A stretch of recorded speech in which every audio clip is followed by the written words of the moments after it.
السلام علیکم ورحمۃ اللہ وبرکاتہ۔ بسم اللہ الرحمن الرحیم، نحمدہ ونصلی ونسلم علی رسولہ الکریم، اما بعد فاعوذ باللہ من الشیطان الرجیم، بسم اللہ الرحمن الرحیم۔ رب اشرح لی صدری ویسر لی امری واحلل عقدۃ من لسانی یفقہوا قولی، رب زدنی علما، رب یسر ولا تعسر وتمم بالخیر وبک نستعین، آمین یا رب العالمین۔ آج اللہ کے فضل سے سورۃ التوبہ آیت 100 سے ابتدا کریں گے۔ اعوذ باللہ من الشیطان الرجیم، بسم اللہ الرحمن الرحیم۔ والسابقون، سبقت لے جانا، یہ اردو کا لفظ ہے۔ سابقہ، لاحقہ، یہ بھی آپ جانتے ہیں، جن کے فرنٹ اور بیک میں ورڈ کا اضافہ ہوتا ہے، ان کو کہا جاتا ہے، آپ اچھی طرح جانتے ہیں، یعنی سب سے آگے آگے۔ اور اولون، اول، دوم، یہ بھی آپ جانتے ہیں، اردو کا لفظ ہے۔ والسابقون الاولون، اور سب سے پہلے اور سب سے آگے آگے۔ من المہاجرین، مہاجر بھی آپ جانتے ہیں، اردو کا لفظ ہے، ہجرت کرنے والے کو کہا جاتا ہے۔ مہاجرین سے والانصار، اور انصار۔ ذرا سوچئے نا، مہاجرین میں کون کون سے تھے جنہوں نے سب سے پہلے ایمان لایا؟ انصار میں سے کیسے لکی لوگ تھے، حالات کتنے سخت تھے۔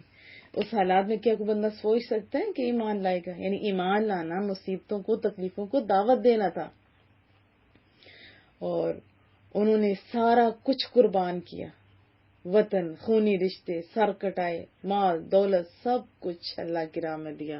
تو تبھی تو رب کریم فرما رہے ہیں نا، وہ جو پہلے لوگ تھے اور جو پہلے نیکیاں کرتے ہیں، پھر اللہ بھی تو بڑی بڑی انعامات دیتے ہیں نا۔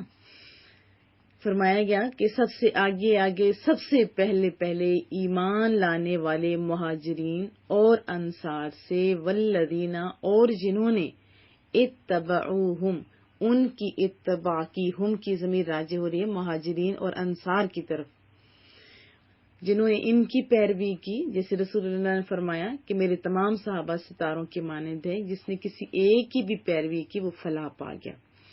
بے احسان، عمدگی سے، اور جنہوں نے ان کی عمدگی سے پیروی کی، احسان کے ساتھ یعنی نیکوکاری کے ساتھ ان کی پیروی کی۔ رضی اللہ، اللہ خوش ہوا، اللہ راضی ہو گیا، عنہم، ان سے، کن سے؟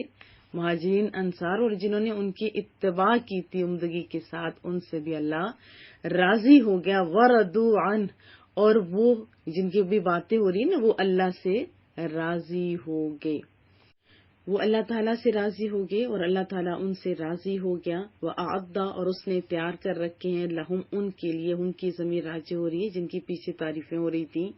کیا تیار کر رکھا ہے؟ جنات، جنت نہیں، جنات یہ جمع ہے، دیکھیں بہت ساری باغات، تجری، بہتے ہیں، تحت الانہار، ان باغات کے نیچے نہریں بہتی ہیں۔ ذرا امیجن کیجئے، کتنا خوبصورت تصور، اور جب حقیقت میں دیکھیں گے تو کتنا مزہ آئے گا۔ تو ذرا تیاری بھی کیجئے۔ خالدین، رہیں گے ہمیشہ، فیہا، ان میں، ابدا، ابد تک۔ اور رب کریم نے تیار کر رکھے ہیں ان کے لیے باغات جن کے نیچے ندیاں بہتی ہیں، وہ ان میں ہمیشہ ابد تک رہیں گے۔ ذالک الفوز العظیم، فاز یفوز، کامیابی کو کہتے ہیں، تھوڑی بڑی نہیں، عظیم، بہت بڑی کامیابی۔ وممن، اور کچھ جو حولکم، حول ماحول جو لفظ ہوتے ہیں، آپ جانتے ہیں ارد گرد کا ماحول کا اثر ہو گیا، اس پہ کہتے ہیں نا ہم لوگ، موسموں کا، ماحول کا، ایٹسٹرا۔ اور جو کچھ تمہارے آس پاس، من الاعراب، اعراب آپ جانتے ہیں دیہاتیوں کو کہتے ہیں، منافقون، منافق ہیں، اور تمہارے آس پاس بسنے والے دیہاتیوں سے کچھ منافق ہیں، یعنی اراؤنڈ میں، گرد و نواح میں بعض دیہاتی ہیں، اور وہ دیہاتی کیسے؟ وہ منافق ہیں۔ منافق کون سا ہوتا ہے؟ کہ جو نہ ادھر کا نہ ادھر کا، نہ پکا مسلمان نہ پکا کافر، دل میں ایمان اس کے نہیں ہوتا۔ ومن اہل المدینہ، اور کچھ مدینہ کے رہنے والے۔ اب دیکھیں شہر بہت بڑا، اس کے لیے کتنی دعائیں ہیں وہ ہم وضاحت میں پڑھیں گے۔ تو یہاں سے یہ بھی بات پتہ چلی کہ جگہ کا اثر تب ہوگا جب عقائد بندے کے صحیح ہوں. مردو پکے ہو گئے، پختہ ہو گئے، یعنی نفاق کی جڑیں ان کے دلوں میں گہری چلی گئی ہیں اور ان کے تائب ہونے کی اب کوئی توقع نہیں ہے. یہاں یہ مراد ہے. مارادو مرودن اس کا مصدر ہے، خالی ہونا، سرکش اور نافرمان ہونا، اڑنا. تو مارادو کا معنی ہوا ہر بھلائی سے خالی ہو گئے، نفاق پر اڑ گئے، سرکش ہوئے یا وہ اڑے رہے. مراد یہ ہے کہ پختہ ہو گئے. مراد کا معنی کیا ہوا؟ پختہ ہو گیا. مراد کیا ہے کہ نفاق کی جڑیں ان کے دلوں میں گہری چلی گئی ہیں اور ان کے تائب ہونے کی یا توبہ کرنے کی اب کوئی توقع نہیں ہے. مردو علی النفاق، وہ نفاق میں پکے ہو گئے ہیں، پختہ ہو گئے ہیں. لا تعلمہم، تم نہیں جانتے ان کو. نحن، ہم نعلمہم، انہیں جانتے ہیں. تم نہیں جانتے، ہم انہیں جانتے ہیں. پھر اللہ نے جب بتایا محبوب کریم کو، تو محبوب کریم نے بھی مسجد میں بیٹھے، ہم لوگ وہ بھی وضاحت میں پڑھیں گے کہ مسجد میں بیٹھ کے تو تمام کا نام لے کے ایک ایک منافق کا بتایا اور نکال دیا گیا مسجد سے. سنعذبہم، ہم عنقریب ان کو سزا دیں گے. مرتین، دو بار، دوہرا. ثم، پھر، یردون، وہ لوٹائے جائیں گے. الی عذاب عظیم، دنیا میں تو ان کو دوہرا عذاب، پھر اس کے بعد پکا دوزخ. فرمایا کہ ہم انہیں دو بار عذاب دیں گے، پھر وہ بڑے عذاب کی طرف لوٹائے جائیں گے. وآخرون، اور کچھ اور بھی ہیں، اور کچھ اور لوگ بھی ہیں. اعترافو، انہوں نے اعتراف کر لیا. یہ اردو کا لفظ ہے اعتراف کرنا، اقرار کرنا، ماننا، تسلیم کر لینا. بذنوبہم، اپنے گناہوں کا انہوں نے اعتراف کر لیا. پھر خلطو، انہوں نے ملا جلا دیے. یہ خلط ملط کرنا یہ بھی اردو کا ہی لفظ ہے، یعنی ملا دینا، آمیزش کر دینا. عملاً، ایک عمل، صالحہ، اچھا، یعنی اچھے جو عملاً صالحہ مانا اچھے عمل، و آخرہ سیئہ، اور کچھ برے عمل. کچھ اور لوگ ہیں جنہوں نے اپنے گناہوں کا اعتراف کر لیا ہے، انہوں نے کچھ اچھے اور کچھ برے عمل ملا جلا دیے ہیں. عسى اللہ، امید ہے کہ رب کریم، یا قریب ہے کہ رب کریم، ان یتوب علیہم، کہ اللہ تعالیٰ ان کی توبہ قبول فرمائے. 10 افراد تھے، وہ مخلص تھے لیکن جا نہ سکے محبوب کریم کے ساتھ. ایک تو منافق طبقہ تھا نا، وہ جو جان بوجھ کے نہیں گیا، لیکن یہ لوگ جانا چاہتے تھے لیکن کسی سبب سے جا نہ سکے. تو پھر انہیں احساس بھی ہوا کہ وہ محبوب کے پکار پر لبیک نہیں کر سکے. سچے مومن تھے، غلطی کو مان لیا اور مغفرت کے لیے عفو درگزر کی درخواست کی. تو ان کا یہاں ذکر آیا ہے، اور روایات میں وہ تقریباً 10 آدمی تھے. قصور بھی مانا اور اپنے آپ کو مسجد کے ستونوں کے ساتھ انہوں نے باندھ لیا. محبوب کریم تشریف لائے، پوچھا تو عرض کی محبوب کھولیں گے تو تب ہم کھولیں گے. تو رسول اللہ نے فرمایا جب اللہ کا حکم آئے گا تو انشاءاللہ کھولیں گے.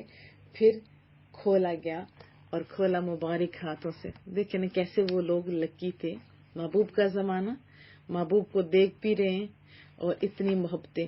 آپ ذرا اپنا محاسبہ کیجیے. ان اللہ غفور الرحیم، بے شک اللہ تعالیٰ بہت بخشنے والا، رحم فرمانے والے. خود وصول کیجیے من اموالہم، ان کے مال سے، صدقہ، جیسے زکوٰۃ بھی اور ویسے بھی صدقات جو ہوتے ہیں. تو طاہر، طہارت، یہ آپ جانتے ہیں پاکیزگی کو کہا جاتا ہے. سورۃ النساء اور بعض جگہوں پہ آپ پڑھ چکے ہیں. تو طاہرو، آپ پاک کریں. کون؟ یعنی رسول اللہ صلی اللہ علیہ وسلم. تو طاہرہم، آپ ان کو یا انہیں پاک کیجئے. وتزکیہم، اور تزکا یزکی، یہ بھی اس کا بھی معنی کیا ہوتا ہے؟ پاک کرنا. یہ بھی ہم لوگ پیچھے پڑھ چکے ہیں کہ محبوب کریم قرآن کریم کی تلاوت کرتے ہیں اور پاک کرتے ہیں. یاد آیا آپ کو؟ وتزکیہم، اور بابرکت فرمائیں انہیں، بہا، اس ذریعے سے. کس کو فرمایا جا رہا ہے؟ محبوب کریم کو صلی اللہ علیہ وسلم، محبوب ان کے مالوں سے صدقہ وصول کیجیے تاکہ آپ انہیں پاک کریں اور انہیں بابرکت فرمائیں اس ذریعے سے، بہا اس ذریعے سے، وصلی علیہم، صلی دعا مانگی، صلاح کہتے ہیں نماز کو، اور وصلی اور اگلا لفظ ہے صلاح، ٹھیک ہے، وصلی اور دعائے خیر مانگی علیہم ان کے لیے۔ ان صلاتک، صلاح نماز کو بھی کہتے ہیں، یہاں دعا مراد ہے، بے شک آپ کی دعا سکن، سکون، تسکین، آرام، راحت، جسے سکون حاصل ہو، رہائش کو بھی کہتے ہیں نا سکن، کیونکہ وہ سکون حرکت کے بغیر ٹھہر جانے کو چونکہ کہتے ہیں، تو یہ بھی اسی معنی میں سکن، تسکین ہو، لہم ان کے لیے، ان صلاتک سکن لہم، آپ کی دعا ہزار باعث تسکین ہے ان کے لیے، یعنی بے شک آپ کی دعا تسکین کا باعث ہے ان کے لیے۔ واللہ، اور اللہ تعالیٰ، سمیع علیم، سننے والا، بہت زیادہ سننے والا، بہت زیادہ جاننے والا ہے۔ الم یعلموا، کیا وہ نہیں جانتے، ان اللہ، کہ بے شک اللہ تعالیٰ، ہوا یقبل، قبول فرماتا ہے، توبہ کو، عن عبادہ، اپنے بندوں سے۔ کتنی محبت کی بات ہے، اپنے بندوں سے، کوئی کرے تو صحیح۔ کیا وہ نہیں جانتے کہ اللہ تعالیٰ اپنے بندوں سے توبہ قبول فرماتا ہے، وَيَأْخُذُ، اور لیتا ہے، صدقات کو، دیتا بھی خود ہے، اور بندہ دے بھی تو دیکھیں کیسے اعزاز کے ساتھ، اور پھر لے کے پھر اس کے بعد ریوارڈن بھی، ایک کے بدلے میں 10 اور 1000 اور پتہ نہیں کتنا زیادہ اخلاص، اتنا ہی زیادہ ریوارڈ۔ وَيَأْخُذُ الصَّدَقَاتِ، اور صدقات لیتا ہے،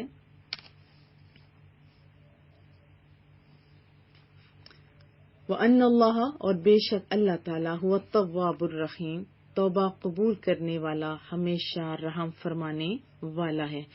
وَقُلْ، اور فرمائیے، اعملوا، عمل کرتے رہو، فَسَيَرَى اللَّهُ، پس اللہ تعالیٰ دیکھے گا، اعمالکم، تمہارے اعمال کو بھی، وَرَسُولُهُ، اور اس کے رسول، وَالْمُؤْمِنُونَ، اور مومن۔ اور فرمائیے کہ عمل کرتے رہو، پس اللہ تعالیٰ تمہارے عملوں کو دیکھے گا، اور اس کا رسول اور مومن بھی تمہارے عملوں کو دیکھیں گے، وَسَتُرَدُّونَ، اور لوٹائے جاؤ گے، الی عالم الغیب، غیب جاننے والے، عالم الغیب کس کو کہتے ہیں، رب کریم کو، والشہادہ، اور ظاہر کو، اور اس کی طرف جو ظاہر بھی جاننے والا ہے اور باطن بھی جاننے والا ہے، اس کی طرف لوٹائے جاؤ گے۔ فَيُنَبِّئُكُم، بس وہ تمہیں خبردار کرے گا، آگاہ کرے گا، بِمَا كُنتُمْ تَعْمَلُونَ، ان اعمال سے جو تم کرتے ہو، وہ خبردار کرے گا تمہیں اس سے جو تم اعمال کرتے ہو، جو تم عمل کرتے ہو۔ یہ کتنی بڑی بات ہے کہ رب کریم آپ کے ایک ایک چیز کو جانتا ہے، اعمال کو، تو اچھے اچھے اعمال کیا کریں۔ کیا میں یہ توقع رکھوں؟ وآخرون، اور کچھ اور لوگ ہیں، مرجون، موقوف رکھے گئے ہیں، یعنی وہ لوگ ہیں جن کا معاملہ ملتوی کر دیا گیا ہے، ٹال دیا گیا ہے، جیسے معلق رکھنا، مہلت دیے جانے والے کو ارجاؤن کہتے ہیں نا، لِأَمْرِ اللہ، اللہ کے حکم پر۔ کچھ اور لوگ ہیں جن کا معاملہ ملتوی کر دیا گیا ہے اللہ کا حکم آنے تک، اما چاہے یعذبہم، چاہے وہ عذاب دے، یعنی اللہ تعالیٰ چاہے انہیں عذاب دے، و اما، اور خواہ وہ یتوب علیہم، ان کی توبہ قبول فرمائے، واللہ علیم حکیم، اور اللہ تعالیٰ سب کچھ جاننے والا، حکمت والا ہے۔ دو خوبصورت گروہوں کا تذکرہ، ایک تو سابقین مہاجرین ہیں اور دوسرے سابقین انصار ہیں، جنہوں نے سب سے پہلے رسول اللہ کی زبان پر لا الہ پڑھا تھا۔ اب انصار میں تو جب بیعت عقبہ اولیٰ میں شریک تھے جن کی تعداد 6 تھی، پھر بیعت عقبہ ثانیہ میں شریک 12 صحابہ کرام تھے، اور عقبہ ثالثہ جو بیعت تھی اس میں تقریباً 70 صحابہ کرام، وہ سابقین انصار کہلاتے ہیں۔ پھر سابقین کے گروہ میں بھی جو ایمان قبول کرنے میں سب سے سابق ہیں، وہ ان کا بھی بہت خوبصورت اعزاز میں تذکرہ ہے، جیسے مہاجرین کی آپ دیکھیں جنہوں نے ہجرت کی تھی، جو مکہ کے رہنے والے تھے، حضرت ابو بکر صدیق، عورتوں میں سب سے پہلے ام المومنین حضرت خدیجۃ الکبریٰ رضی اللہ تعالی عنہا، بچوں میں حضرت علی المرتضیٰ کرم اللہ تعالی وجہ الکریم، اور غلاموں میں سب سے پہلے حضرت زید بن حارثہ، اور پھر بعد میں یہ بھی فرمایا کہ جو ان کے بعد جنہوں نے پہلے ایمان قبول کیا تھا۔ یہ دیکھیے کتنی خوش نصیبی ہے ان صحابہ کرام کی۔ چلیں صحابہ کرام کے بارے میں چند محبوب کی باتیں بھی سن لیتے ہیں۔ دیکھیے اللہ کتنا قدردان ہے، تو اس لیے یہاں سے یہ بھی بات پتہ چلتی ہے جو پہلے نیکیوں کے کام کرتے ہیں ان کی قدر زیادہ ہوتی ہے۔ رسول اللہ کا فرمان حضرت عبداللہ بن مغفر رضی اللہ تعالیٰ عنہ سے روایت ہے، فرمایا میرے صحابہ کرام کے بارے میں اللہ عز و جل سے ڈرو، ایک دفعہ نہیں، دو دفعہ نہیں، 3 دفعہ فرمایا کہ میرے صحابہ کرام کے بارے میں اللہ سے ڈرو، میرے بعد انہیں نشانہ نہ بنانا، کیونکہ جس نے ان سے محبت کی تو اس نے میری محبت کی وجہ سے ان سے محبت کی، اور جنہوں نے ان سے بغض رکھا تو اس نے میرے بغض کی وجہ سے ان سے بغض رکھا، اور جس نے انہیں ستایا اس نے مجھے ستایا، اور جس نے مجھے ستایا اس نے رب کریم کو ایذا دی، اور جس نے اللہ عز و جل کو ایذا دی تو قریب ہے اللہ تعالیٰ اس کی پکڑ فرما لے۔ یہ کس کی کون سی کتاب؟ یہ مستند کتاب، یہ ترمذی شریف کی حدیث طیبہ ہے۔ اور پھر صحابہ کرام کے بارے میں بہت ساری احادیث ہیں کہ کچھ میرے داماد ہیں، کچھ میرے سسر ہیں، اسپیشلی 4 خلفاء کے بارے میں رسول اللہ نے فرمایا۔ اب توالد کے سبب میں یہ ارشاد کرنے لگی ہوں تو یہ یاد رکھیے صحابہ کرام کی تعریفیں اللہ کر رہے، صحابہ کرام کی تعریفیں کون کر رہے؟ رسول اللہ صلی اللہ علیہ وسلم، کیونکہ ان صحابہ کرام نے کسی لالچ کے بیس پہ نہیں، کیونکہ اس وقت تو لالچ دور پار تک سامنے دنیاوی نہیں تھا، ایمان قبول کرنا، اسلام لانا، مصیبتوں کو دعوت دینا تھا، تو سب کچھ قربان کیا اللہ کی رضا کے لیے۔ اور رسول اللہ کے صحابہ کی شان ظاہر باطن کے جاننے والے خدا نے خود جب کر دی تو آپ ذرا سوچئے، جن کی تعریف رب کریم کرے، جن کے ایمان کا وہ خود گواہ ہو، جن کے جنت میں جانے کے وہ خود خوشخبریاں سنائیں، تو ایسے پاک لوگوں کی شان میں ہمارا کچھ کہنا شیطان کا خطرناک دھوکہ ہے۔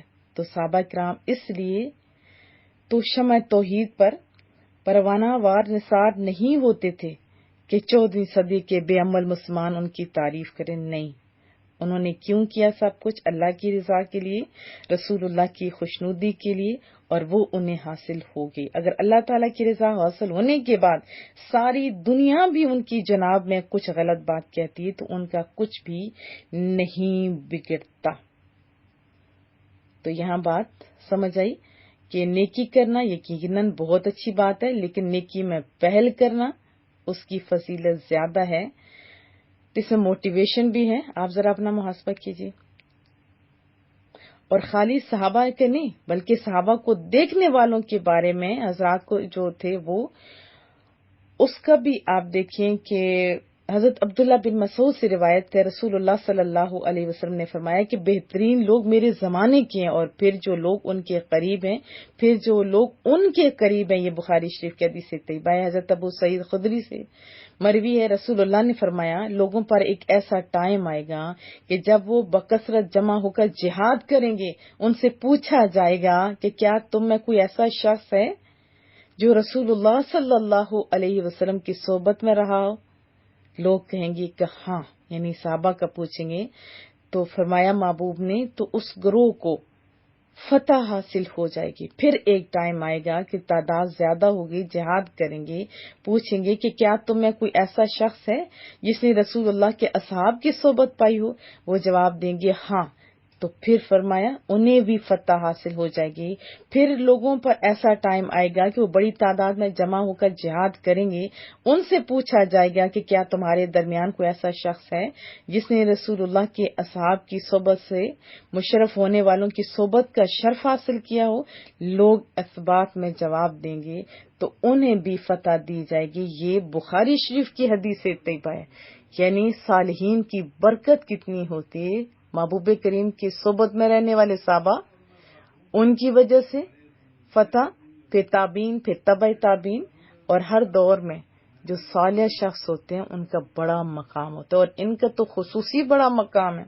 حضرت جابر رضی اللہ تعالیٰ عنہ سے روایت ہے، رسول اللہ نے ارشاد فرمایا، اس مسلمان کو آگ نہ چھوئے گی جس نے مجھے دیکھا یا میرے دیکھنے والے کو دیکھا. ترمذی شریف کی حدیث طیبہ. یہاں بھی صحابہ کرام کی بہت بڑی تعریف ہے. رسول اللہ کو حالت ایمان میں دیکھنا، پھر صحابہ کرام کو دیکھنا، تو پھر دوزخ کی آگ نہیں چھوئے گی تو جائے گا پھر کدھر؟ سیدھا جنت میں جائے گا. اللہ پاک ہم لوگوں کو بھی سمجھ عطا فرمائے اور صحابہ کرام کی قدر کرنے کی توفیق عطا فرمائے. انہی کی وجہ سے ہمارے پاس دیکھیں، انہی کی قربانیاں تھی تو اللہ نے سبب بنایا اور ہمارے پاس آج کلمہ ہے نا، کلمہ. اور پھر اس کے بعد منافقین کی باری آتی ہے کہ وہ اعرابی ہیں اور پھر اہل المدینہ میں سے بھی کچھ ہیں. اگر عقیدہ صحیح ہے تو پھر جگہ کی فضیلت بھی کام دیتی ہے. رسول اللہ صلی اللہ علیہ وسلم نے مدینہ طیبہ کے بارے میں فرمایا کہ مدینہ کی تکلیف اور شدت پر میری امت میں سے جو کوئی صبر کرے، قیامت کے دن میں اس کا کیا بنوں گا؟ شفیع. اس آیت سے کیا پتہ چلا کہ کسی کے اچھا یا برا ہونے کا فیصلہ صرف جگہ سے نہیں کیا جا سکتا. جیسے مدینہ کے رہنے والے مدینہ میں رہنے کے باوجود کچھ لوگ منافق تھے، ان کا عقیدہ صحیح نہیں تھا، جن کا تذکرہ آیا ہے. حضرت سعد رضی اللہ تعالیٰ عنہ سے روایت ہے، مدینہ کی تعریف حضرت رسول اللہ نے اس انداز میں فرمائی کہ مدینہ لوگوں کے لیے بہتر ہے اگر جانتے. مدینہ کو جو شخص بطور اعراض چھوڑے گا، اللہ تعالیٰ اس کے بدلے میں اس سے لائے گا جو اس سے بہتر ہوگا. اور مدینہ کی تکلیف اور مشقت پر جو ثابت قدم رہے، روز قیامت میں اس کا شفیع یا شہید کہتے ہیں گواہ کو، گواہ ہوں گا. اور ایک روایت میں کہ جو شخص اہل مدینہ کے ساتھ برائی کا ارادہ کرے، اللہ اس سے آگ میں اس طرح پگھلائے گا جیسے سیسا، یا اس طرح جیسے نمک پانی میں گھل جاتا ہے. بحوالہ مسلم شریف. حضرت سفیان بن ابی ظہیر رضی اللہ تعالیٰ عنہ سے روایت ہے، فرماتے ہیں کہ میں نے رسول اللہ کو ارشاد فرماتے ہوئے سنا کہ یمن فتح ہوگا، اس وقت کچھ لوگ دوڑتے ہوئے آئیں گے اور اپنے گھر والوں اور ان کو جو ان کی اطاعت میں ہے لے جائیں گے، حالانکہ مدینہ ان کے لیے بہتر ہے اگر جانتے. پھر فرمایا شام فتح ہوگا، کچھ لوگ دوڑتے ہوئے آئیں گے. پھر اسی طرح فرمایا کہ گھر والوں کو اور اپنے جو چاہنے والے ہیں ان کو لے جائیں گے، حالانکہ مدینہ ان کے لیے بہتر ہے اگر جانتے. اسی طرح عراق کا بھی تذکرہ کیا، یہی کہ ادھر رہنا بہتر تھا. یہ بھی بخاری شریف کی حدیث طیبہ حضرت سعد سے مروی ہے رضی اللہ تعالیٰ عنہ. محبوب نے فرمایا کہ جو شخص اہل مدینہ کے ساتھ فریب کرے گا وہ ایسے گھل جائے گا جیسے نمک پانی میں. پھر حضرت جابر سے مروی ہے، رسول اللہ نے فرمایا جو اہل مدینہ کو ڈرائے گا اللہ تعالیٰ اسے خوف میں ڈالے گا. حضرت عبادہ بن صامت رضی اللہ تعالیٰ عنہ سے روایت ہے، رسول اللہ صلی اللہ علیہ وسلم نے فرمایا کہ یا اللہ عز و جل جو اہل مدینہ پر ظلم کرے اور انہیں ڈرائے تو اس سے خوف میں مبتلا کر، اور اس پر اللہ تعالیٰ فرشتوں تمام آدمیوں کی لعنت ہے، اور اس کا نہ فرض قبول کیا جائے گا اور نہ ہی نفل. معجم الاوسط کی حدیث طیبہ میں نے آپ کو سنائی. پھر حضرت عبداللہ بن عمر رضی اللہ تعالی عنہما سے روایت ہے، محبوب کا میٹھا سا فرمان جو اہل مدینہ کو ایذا دے گا اللہ تعالیٰ اس سے ایذا دے گا، تکلیف دے گا، اور اس پر اللہ عز و جل فرشتوں اور تمام آدمیوں کی لعنت، اور اللہ تعالیٰ اس کا نہ فرض قبول فرمائے گا نہ ہی نفل.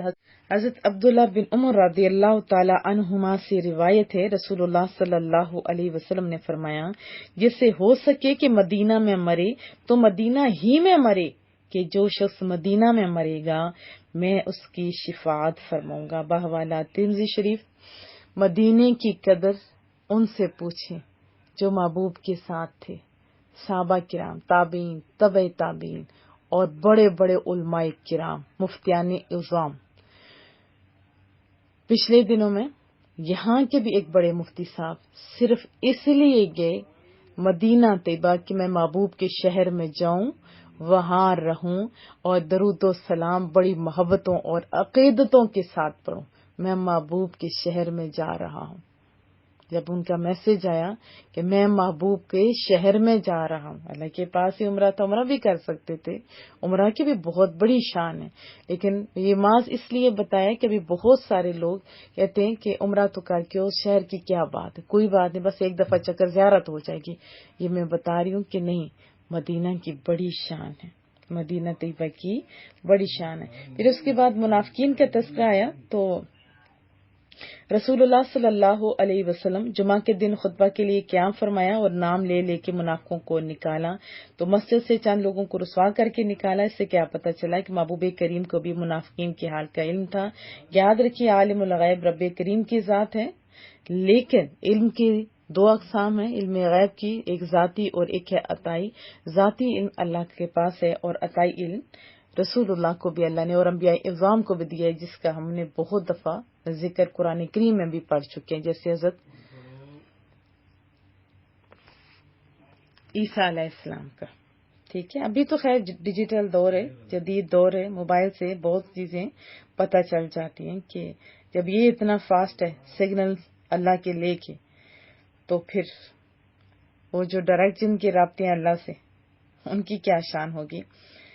پھر چند ایک احادیث قبر کے عذاب کے بارے میں بھی بتا دوں. حضرت انس سے روایت رسول اللہ نے فرمایا کہ اگر مجھے یہ خدشہ نہ ہوتا کہ تم مردوں کو دفن کرنا چھوڑ دو گے تو میں اللہ تعالیٰ سے دعا کرتا کہ وہ تمہیں عذاب قبر سنائے. مسلم شریف کی حدیث طیبہ. پھر حضرت عبداللہ بن عباس رضی اللہ تعالیٰ عنہما سے روایت ہے رسول اللہ دو قبروں کے پاس سے گزرے، ارشاد فرمائے ان دونوں کو عذاب دیا جا رہا ہے، اور یہ کسی ایسے بڑے گناہ کی وجہ سے عذاب نہیں دیے جا رہے جسے بچنا مشکل ہو.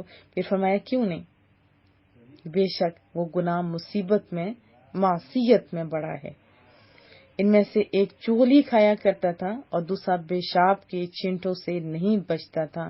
پھر آپ نے ایک سبز ٹہنی وہاں جو درخت ہوگا اس کے ساتھ سے توڑی اور اس کے دو حصے کیے، پھر ہر قبر پر ایک حصہ گاڑ دیا. فرمایا کہ جب تک یہ خشک نہیں ہوگا امید ہے اللہ کی رحمت سے کہ ان کے عذاب میں تخفیف ہوتی رہے گی. ظاہر اب کوئی عمل ایسا تو وہ نہیں فرما سکتے تھے جس کا فائدہ نہ ہو. تو جب ٹہنی، آپ کو یہ بھی پتا ہے کہ ہر درخت ہر چیز اللہ کے ذکر میں مشغول ہے، جب درختوں کا اتنا فائدہ ہے تو جو بعد میں قرآن کریم اللہ کے نام، درود پاک، دعائے مغفرت اور پھر یہ ختم کرواتے ہیں، کیا ان کا فائدہ نہیں ہوگا؟ یقیناً ہوگا. حضرت برا بن عازب فرماتے ہیں رسول اللہ صلی اللہ علیہ وسلم کے ساتھ ایک انصاری صحابی کے جنازے میں نکلے. جب قبر تک پہنچے وہ بھی مکمل نہیں ہوئی تھی تو رسول اللہ صلی اللہ علیہ وسلم بیٹھ کے، ہم بھی ان کے ساتھ ہی خاموشی سے بیٹھ کے ایسے بیٹھے. وہ کیسے ادب والے لوگ تھے، جیسے ہمارے سروں پر پرندے بیٹھے ہوں، ہلے تو اڑ جائیں گے، ہے نا. آپ کے دستے مبارک میں ایک لکڑی تھی جس کے ساتھ زمین کوریدنے لگے اور سر انور اٹھا کر 2 یا 3 مرتبہ فرمایا استعیذوا باللہ من عذاب القبر، قبر کے عذاب سے اللہ تعالیٰ کی پناہ مانگو. بحوالہ ابو داود. حضرت ام مبشر رضی اللہ تعالیٰ عنہما فرماتی ہیں کہ میں بنو نجار کے ایک باغ میں تھی، اس میں بنو نجار کے زمانے جاہلیت میں مرنے والوں کی قبریں تھیں. اس وقت میرے پاس محبوب کریم تشریف لائے، پھر جاتے ہوئے فرمایا استعیذوا باللہ من عذاب القبر، یعنی قبر کے عذاب سے اللہ تعالیٰ کی پناہ مانگو. میں نے سنا تو عرض کیا محبوبہ کیا قبر میں عذاب ہوتا ہے؟ فرمایا ہاں، مردے اپنے قبروں میں ایسا عذاب دیے جاتے ہیں جیسے جانور سنتے ہیں. بحوالہ معجم کمیر. اب ہمارا موبائل سگنل کو ڈھونڈ لیتا ہے جہاں جہاں وائی فائی ہوتے ہیں، تو جانوروں کو بھی حصے اللہ نے دی ہوئی. حضرت ابو ہریرہ رضی اللہ تعالی عنہ سے روایت رسول اللہ دعا مانگا کرتے تھے اللہم انی اعوذ بک من عذاب القبر ومن عذاب النار ومن فتنۃ المحیا والممات ومن فتنۃ المسیح الدجال. اے اللہ عز و جل، میں عذاب قبر سے، جہنم کے عذاب سے، زندگی اور موت کے فتنے سے اور مسیح دجال کے فتنے سے تیری پناہ مانگتا ہوں. بحوالہ بخاری شریف. تو قبر میں بھی عذاب ہوتا ہے. تو آپ نے پرماننٹ ادھر رہنا ہے یا قبر میں بھی جانا ہے؟ یقیناً جانا ہے. تو کیا اس کی تیاری کی آپ نے؟ کیا تیاری کی آپ لوگوں نے؟ نہیں. تو آج ہی سے پچھلے گناہوں کی سچے دل سے اپنے رب سے معافی مانگیں اور پھر قبر کے لیے تیاری کریں. اگر آپ آج تیاری کریں گے کامیابی آپ کا مقدر بن جائے گی، نہیں کریں گے تو پھر ندامت. پھر ایک اور چیز اس میں آیا کہ کچھ ایسے لوگ ہیں جنہوں نے اعتراف کر لیا ہے. تو اسے کیا پتہ چلا کہ گناہوں پر شرمندہ ہونا بھی توبہ ہے، اور توبہ کی یہ یاد رکھیں شرط ہے. حضرت عبداللہ بن مسعود سے روایت ہے رضی اللہ تعالی عنہ، رسول اللہ نے فرمایا کہ شرمندگی توبہ. ابن ماجہ. تو آپ سے ہم سے بھی تو گناہ ہوتے ہیں نا. تو کبھی سچ کے شرمندہ ہوئے؟ اللہ کے سامنے، بندوں کے سامنے نہیں، اللہ کے سامنے صحیح سچے دل سے توبہ کی ہے تو خوش نصیب ہے. اگر نہیں کی تو ابھی سے آپ نے سچے دل سے توبہ کرنی ہے. تو کیا میں توقع رکھوں؟ پھر ایک اور چیز کہ جب انہوں نے غلطی کا اعتراف کر لیا تو پھر وہ صدقہ وغیرہ بھی لے کے آئے محبوب کریم کے پاس، کیونکہ صحیح بخاری اور صحیح مسلم میں حضرت عبداللہ بن ابی اوفی سے مروی ہے کہ جب کوئی رسول اللہ کے پاس صدقہ لاتا آپ اس کے حق میں دعا کرتے. میرے والد صاحب نے صدقہ حاضر کیا تو محبوب کریم نے دعا فرمائی تھی. کیسے کہ اے اللہ ابو اوفی کی اولاد پر رحمت نازل فرما، بحوالہ بخاری شریف. تو جب کوئی بندہ تحفہ دیتا ہے یا صدقہ دیتا ہے صالحین کو، ان کی آپ نے دیکھا ہوگا کہ عادت ہوتی ہے کہ وہ دعا کرتے ہوتے ہیں. تو وہ عادت اچھی عادت ہے. وہ کیا ہے؟ وہ سنت ہے. اور آپ جانتے ہیں اس دور کے لوگ، وہ جو پیارے پیارے لوگ تھے محبوب کی دعاؤں سے خوش ہونے والے، پچھلی آیات میں ہم لوگ پڑھ چکے ہیں. آپ کو بھی دعاؤں کی حاجت ہے. محبوب نے فرمایا اے اللہ اس کو ہرا بھرا رکھے، جسے مجھ سے کچھ سنا، یاد رکھا، اس کو محفوظ کیا اور آگے پہنچا دیا.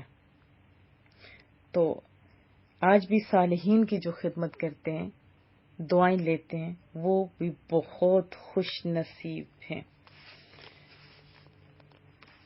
اور یاد رکھیے رسول اللہ کی امت صلی اللہ علیہ وسلم ان کے پاس آج بھی پیش کی جاتی ہے، اور محبوب کریم دعا بھی فرماتے ہیں. ایک حدیث طیبہ میں مسند البزار کی غالباً حدیث طیبہ ہے، رسول اللہ صلی اللہ علیہ وسلم کا فرمان میں آپ کو سنائی دیتی ہوں. محبوب کا فرمان ہے کہ میری زندگی تمہارے لیے بہتر ہے اور میرا انتقال فرمانا تمہارے لیے بہتر ہے. تمہارے اعمال میری بارگاہ میں پیش کیے جائیں گے. اس پہ بھی توجہ. اگر اچھے عمل پاؤں گا تو میں اللہ عز و جل کی حمد کروں گا، اور اگر اچھے اعمال کے علاوہ پاؤں گا تو اچھے کے اپوزٹ کیا ہوتا ہے آپ سمجھتے ہیں، تو تمہارے لیے مغفرت طلب کروں گا. تو رسول اللہ صلی اللہ علیہ وسلم نے یہاں پہ دونوں کا فرمایا، ان کی زندگی اور بعد از وفات دونوں صورتوں میں. دیکھیے ان کی دعا ہمارے لیے باعث تسکین ہے. اللہ پاک ہمیں بھی محبوب کی دعاؤں کا حقدار بنا دے، اور چلو سچے دل سے توبہ کریں. اب توبہ یہ ہے کہ دیکھیے سارے جو توبہ کی اقسام الگ الگ سی ہیں. جیسے جس نے نمازیں قضا کی تو اس کی توبہ کب ہے کہ وہ سچے دل سے توبہ کرے اور نمازیں ادا کرے جو قضا ہے. اسی طرح رمضان کے روزے رہ گئے تو وہ فرض وہ بعد میں قضا کرے اور بعد میں کوشش کرے کہ کبھی روزے نہیں چھوڑے گئے. اسی طرح زکوٰۃ، حج وغیرہ بھی اگر رہ گئے تو سچے دل کے ساتھ توبہ کرے اور ادا کریں. اسی طرح اگر کسی لوگوں کے حقوق مار دیے تو ان کے حقوق مارے ہوئے واپس لوٹائے جائیں اور پھر سچے دل سے توبہ کریں. ٹھیک ہے. مثلا کسی کی مزدوری آپ نے دبا کے رکھ دی، کسی کو گالی دی، غیبت کی، یا کسی کا دل توڑا، کسی کا مال چرایا، رشوت، یہ ساری چیزیں ہیں کہ جن کا حق ہے ان کو دے دیا جائے، ان سے معافی مانگی جائے، پھر اللہ تعالیٰ کو آپ یقیناً غفور الرحیم پائیں گے۔ ایک صالح شخص نے سچی توبہ کی اور اس نے جو دعا مانگی، چلے ہم بھی مانگ لیتے ہیں کہ اے مولا کریمہ، اگر تو نے میرے گناہوں کو معاف اور میری توبہ کو قبول کر لیا ہے تو ایسے حافظے اور عقل سے میری عزت افزائی فرما کہ میں قرآن کریم اور علوم دین میں سے جو کچھ بھی سنوں اسے کبھی فراموش نہ کروں۔ اے رب کریم، ایسی آواز عنایت فرما کہ میری قرات کو سن کر سخت سے سخت دل بھی مومن ہو جائیں، موم ہو جائیں، ایسی تفسیر ادا کر سکوں، ایسے الفاظ ادا کر سکوں۔ اے کریم، لوگوں کے دل اس طرف مائل بھی ہو جائیں، موم بھی ہو جائیں۔ اے مولا کریم، مجھے رزق حلال عطا فرما اور ایسے طریقے سے دے جس کا میں تصور بھی نہ کر سکوں۔ تو اللہ تعالیٰ نے حضرت عتبہ کی تینوں دعائیں، یہ انہوں نے حضرت عتبہ نے مانگی تھی، انہیں حافظہ بھی اور فہم و فراست بھی اور قرآن کریم کسی طرح وہ تلاوت۔ کیا خوش نصیب لوگ تھے، اللہ ان کی بھی سننے والے، اللہ ہماری بھی سننے والے۔ آیت 103 کے اندر ان خوش نصیب صحابہ کرام کا تذکرہ تھا جو غزوہ تبوک میں شامل نہ ہو سکے، وہ اپنا سارا مال لے کے رسول اللہ کے خدمت میں آتے ہیں تو اللہ تعالیٰ نے فرمایا کہ آپ ان سے مال لیجئے اور انہیں ستھرا کر دیجئے۔ تو محبوب کریم نے 2 حصے واپس کر دیے اور 1 حصہ رکھ لیا۔ تو یاد رکھیے، جب گناہ ہو جاتا ہے ویسے بھی آپ صدقہ کرنے کی عادت ڈالیں، اس کے بہت زیادہ فائدہ ہوتا ہے۔ ایک تو یہ کہ مال کی محبت خصوصی طور پر دل سے نکل جاتی ہے، ٹھیک ہے، مال کی محبت نکل جاتی ہے۔ اس کے علاوہ بہت زیادہ فوائد ہیں۔ رسول اللہ صلی اللہ علیہ وسلم کا فرمان ہے، حضرت ابو ہریرہ راوی ہیں، فرمان ہے کہ جو شخص پاکیزہ مال سے صدقہ کرے اور اللہ تعالیٰ پاکیزہ مال کے سوا قبول نہیں کرتا، اللہ تعالیٰ اسے اپنے دائیں ہاتھ سے قبول فرماتا ہے، خواہ وہ ایک کھجور ہو، پھر وہ صدقہ رحمان عز و جل کے دست قدرت میں بڑھتا رہتا ہے حتیٰ کہ پہاڑ سے زیادہ ہو جاتا ہے، جس طرح تم میں سے کوئی شخص گھوڑے یا اونٹ کے بچے کو پالتا ہے۔ بحوالہ مسلم شریف۔ یاد رکھیں کہ یہ جو دائیں ہاتھ سے مراد ہے وہ جسم نہیں ہے اللہ پاک کا، بلکہ یہاں مشابت دی جا رہی ہے کہ جس کا معنی وہی ہے جو اللہ عز و جل کی شایان شان ہے۔ پھر یاد رکھیں کہ پاکیزہ مال اللہ قبول فرماتا ہے۔ اور پھر مثال کیا دی، جیسے اونٹ یا گھوڑے کا بچہ، آپ دیکھیں چھوٹا بچہ ہوتا ہے تو چھوٹا سا ہوتا ہے اور بڑا ہو جاتا ہے تو کتنا بڑا ہو جاتا ہے کہ اونٹ تو سر اپنا اوپر کر کے بڑے بڑے درختوں کو کھا لیتا ہے نا، ایسی بات۔ تو یاد رکھیں کہ آپ بھی غلطی ہو جائے یا نہ ہو جائے ضرور صدقہ خیرات کرنے کی کوشش کریں۔ سب سے بڑی بات، اس سے ہمارے دلوں کے اندر سے مال کی محبت نکل جاتی ہے، بہت ساری بلاؤں سے، مصیبتوں سے بھی نجات مل جاتی ہے۔ اور یہ بھی یاد رکھیں کہ اللہ تعالیٰ پاکیزہ مال قبول کرتا ہے۔ جو شخص، یہ حدیث طیبہ بھی آپ کو سنا دوں، محبوب کا فرمان ہے کہ جو شخص گناہ کے ذریعے مال حاصل کر کے اس سے صلہ رحمی کرتا ہے یا صدقہ کرتا ہے یا اللہ تعالیٰ کے راستے میں خرچ کرتے ہیں تو اللہ تعالیٰ سب کو جمع کرتا ہے، پھر کدھر ڈال دیتا ہے؟ جہنم میں۔ پھر حضرت عبداللہ بن مسعود سے روایت ہے، رسول اللہ کا فرمان کہ تمہیں وہ شخص تعجب میں نہ ڈالے جس نے حرام مال کمایا، کیونکہ اگر وہ اس مال کو رائے خدا میں خرچ کرے یا اسے صدقہ کرے تو قبول نہیں کیا جائے گا، اگر اسے چھوڑ دے تو اس میں برکت نہیں دی جائے گی، اور اس میں سے کچھ بچ جائے تو یہ جہنم کی طرف اس کا ذاتی راہ ہوگا۔ بحوالہ شعب الایمان۔ تو آپ نے اور میں نے کیا کوشش کرنی ہے؟ صدقہ خیرات کرنے کی، لیکن کس مال سے؟ پاکیزہ مال سے۔ کس مال سے؟ ستھرے مال سے کرنی ہے۔ بہت کچھ آج ہم نے سیکھا، آپ سوچئے کہ ہم نے کیا سیکھا اور پھر لکھ لیجئے کہ اس کے بعد ہم نے یہ اعمال کرنے ہیں۔ تو کیا میں توقع رکھوں؟